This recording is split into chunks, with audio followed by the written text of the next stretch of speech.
The snow fell softly across the ruins of Ardennes forest, blanketing the scars of war in a deceitful peace. To anyone passing by, it looked like nature was healing, but beneath that cold white silence lay echoes of screams, blood, and loyalty, buried like ghosts who refused to rest. Private William Carter, 24 years old, crouched beside a broken tree trunk, clutching a letter that smelled faintly of lavender and ink. His gloves were torn, his uniform stiff with mud and frost. The letter had been written 3 weeks ago by his best friend, Sergeant Henry Blake, who was now gone. Henry had always been the strong one, the one who laughed in the face of artillery, who carried wounded men through snowstorms, who said, "If you can still feel pain, you're still alive." William used to believe that, until the day Henry didn't come back, -1. Before the silent sight was November 1944, the Allied troops were pushing deeper into German lines. The Ardennes offensive, later called the Battle of the Bulge, had begun. William and Henry had been friends since boot camp.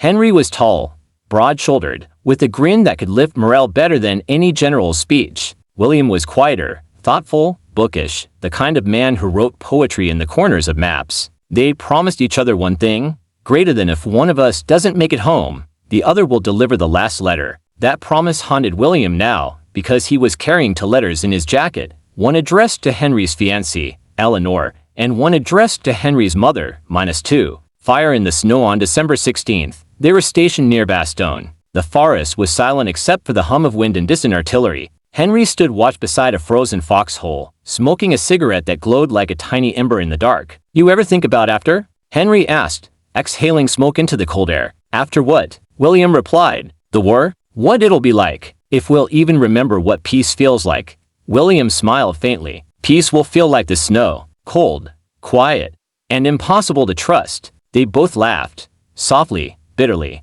The laughter died with the explosion that followed. A shell landed 50 meters away, throwing dirt and fire into the sky. William's ears rang.